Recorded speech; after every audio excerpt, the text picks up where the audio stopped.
dosa harta haram. Jadi harta itu jangan sampai, duit itu jangan sampai ada yang haram yang masuk ke dalam perut kita. Jangan ada duit yang masuk ke kantong kita. Ini udah ada diwanti-wanti oleh Nabi kita Muhammad SAW. Kata Nabi apa? La ya'tiyanna 'alan nasi zamanun la yubalil mar'u bima akhadal mala amin halalin amin haramin. Kata Nabi, Bu, nanti ada suatu zaman orang itu udah gak peduli duitnya itu mau dari yang halal apa mau dari yang haram, pokoknya sikat. Para butuh duit jadi udah gak peduli tuh mau dari mana duitnya. Maka ada yang bilang jangankan yang halal, yang haram ke hese, kata orang Sunda. Susah katanya.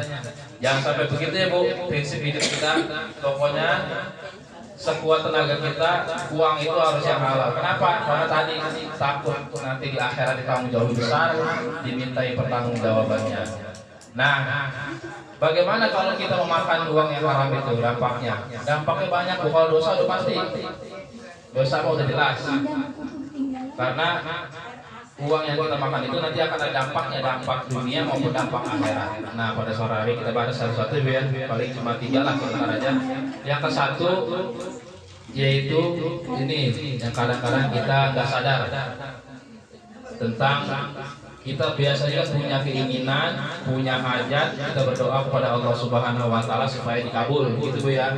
Apakah pengen anak lulus sekolah, suami kerjanya lancar, rezekinya banyak, supaya urusan semuanya beres, kita berdoa kepada Allah Subhanahu wa taala. Tapi kadang-kadang udah bangun malam, udah sholat duha, udah segala macam kita lakukan berdoa kepada Allah, tapi kayaknya kok belum dikabulkan juga ya Allah gitu ya.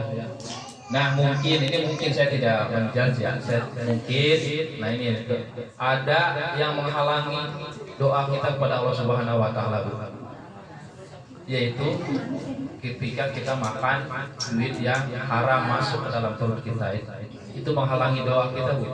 Karena ada cerita begini, ada suatu ketika Nabi kita Muhammad SAW sedang berkumpul dengan sahabat. Terus ada orang datang. Ini orang kayaknya harus berjalan jauh kan, bajunya kotor, kusut, rambutnya acak-acakan, blok aromanya berdebu semua. Berdoa menghadap dia pada di masjid, berdoa ya Rob, ya Rob, ya Rob gitu. Ya Rob itu apa?